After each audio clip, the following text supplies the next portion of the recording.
On the 9th of June 1991, at the Kings Island amusement park in Mason, Ohio, a normal summer evening took a surreal turn when two fatal freak accidents occurred almost simultaneously. The day would come to be known by fans of the park as Black Sunday, a day when 3 guests lost their lives in 2 completely separate and, initially at least, completely inexplicable incidents. Kings Island was laid out like many theme parks, with a central landmark surrounded by various zones or lands. In 1991, one prominent zone in the park was themed after the Bavarian folk festival Oktoberfest, with buildings designed to look like cozy wooden cabins. In the Oktoberfest zone, guests were able to grab a stein of beer and a bite to eat, wander through various landscaped gardens, and also ride a number of relatively mild rides. Just before 9 p.m, 22-year-old Timothy Binning and 21-year-old William Heathcote were crossing a bridge in the Oktoberfest zone when a bizarre incident occurred. The men were both employees of the Ameritrust Insurance Group and were at the park for the company picnic. They had spent most of the day enjoying rides and drinks together. Now, as they headed towards one final ride, Binning reached over the railing of the bridge towards a jet of water from a nearby fountain, intending to jokingly splash his friend with the water. The moment Binning's hand made contact with the jet of water from the fountain, he experienced a powerful convulsion, which caused him to tumble over the railing of the bridge and into the water below, losing consciousness in the process. Heathcote, alarmed by his friend's sudden fall, immediately jumped over the railing to help him out of the pond, but was also subjected to powerful convulsions and almost immediate unconsciousness when he plunged into the water. Also nearby was park security guard Darryl Robertson.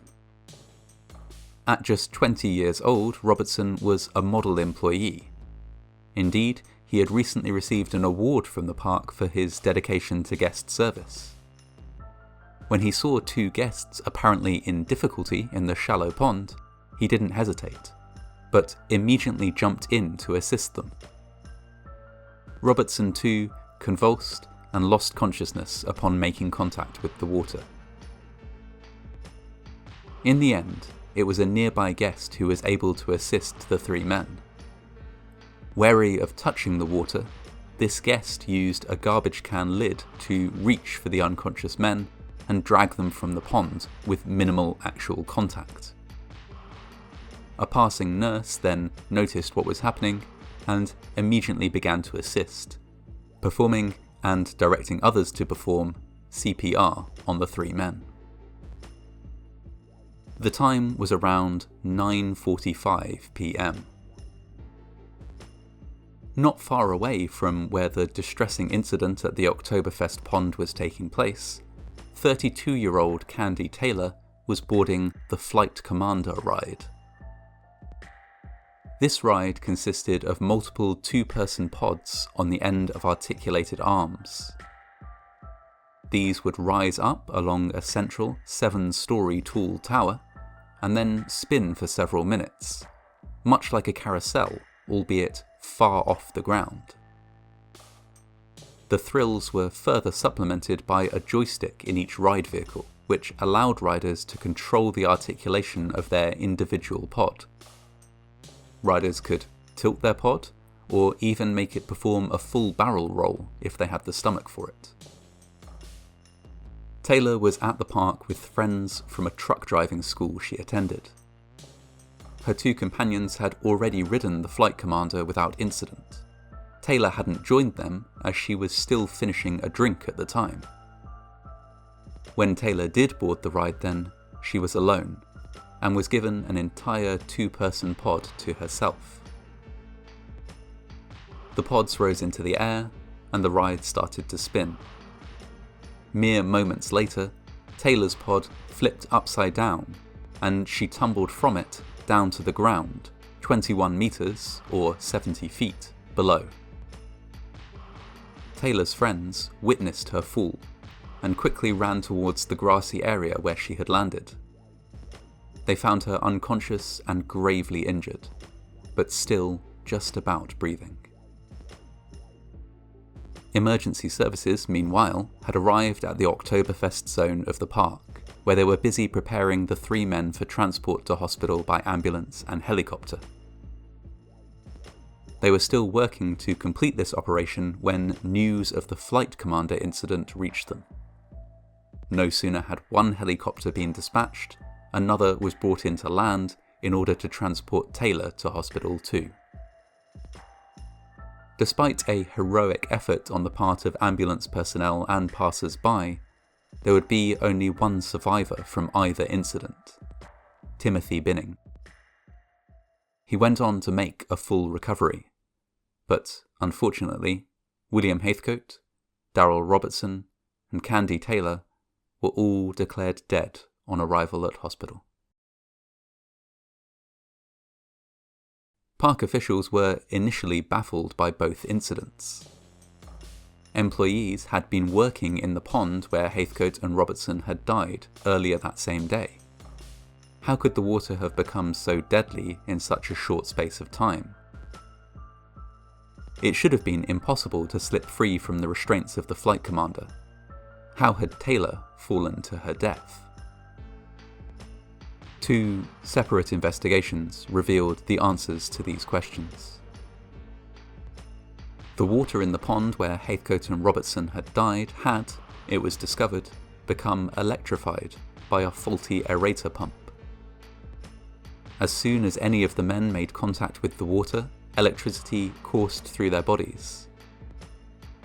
The convulsive effect of the electricity was what had caused Binnings to fall into the pond in the first place, and what had prevented all 3 men from simply wading clear of the shallow, calm pond.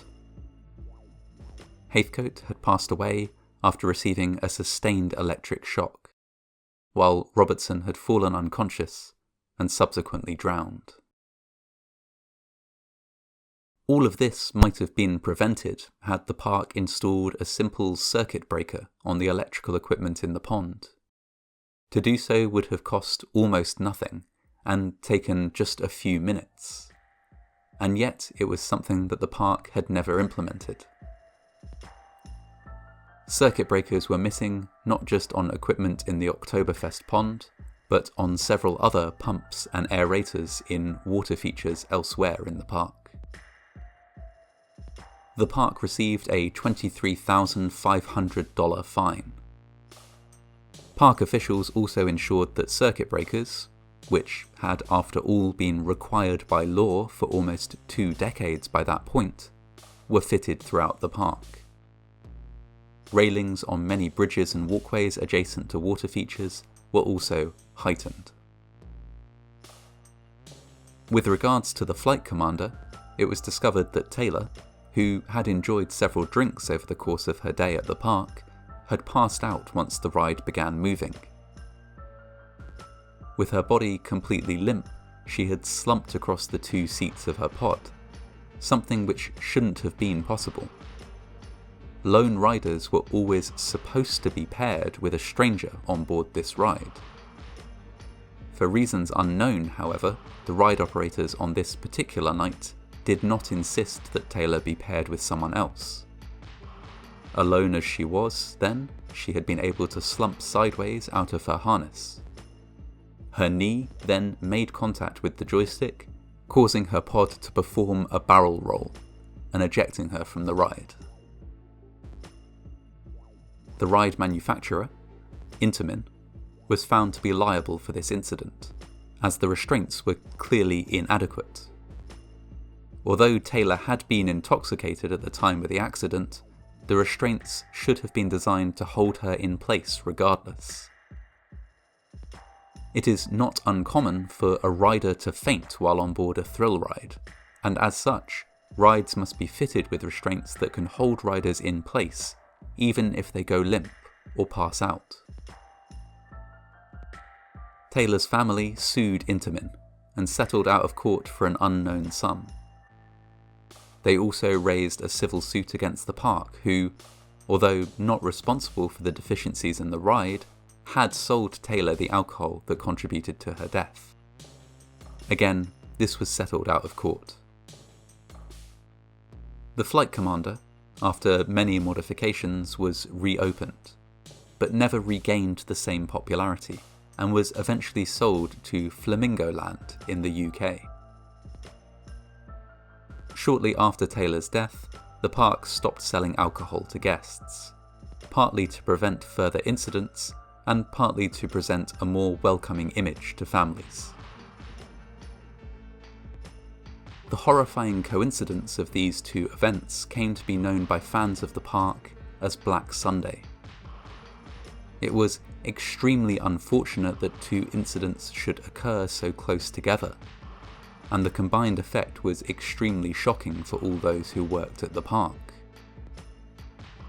This unlikely coincidence, however, was not the only bizarre and fatal happening in Kings Island history. Over its many years of operation, the park also experienced several accidents for which it was in no way at fault. However, the events of Black Sunday should be remembered, a reminder of how 1 in a million chances can sometimes align in the most terrible of ways.